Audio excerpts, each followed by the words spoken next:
How to find a Bank of America ATM or financial center near you. Hey everybody and welcome back to our channel. In today's video, we are going to provide you with a guide in order to do so, which is pretty easy. So let's get started. So open up the official Locator site for that. We may open up Chrome or any other site and go to the official Locator site of Bank of America, which is locators.bankofamerica.com.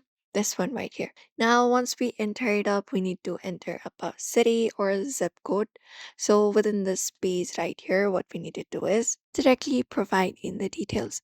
So in this first box, what we can do is we can enter up our address, the zip code, or the landmark.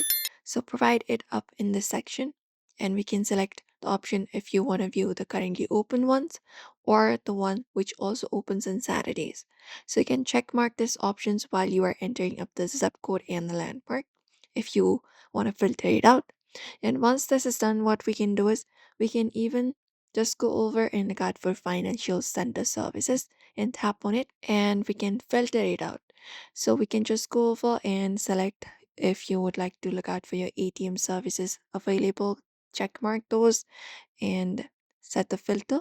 Similarly, ATM services, tap on it, and then you can tap on cardless ATM, what kind of ATM that you're looking for, and tap on done. Now, once you filter it out and once your address have been entered, we can just go over and tap on this option called View Map and click on a location result to open up the details. We can check the hours and services listed for the locations and even tap on directions if available.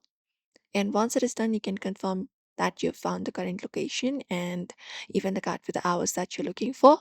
And that way, you should be able to find a Bank of America ATM or the financial center near you.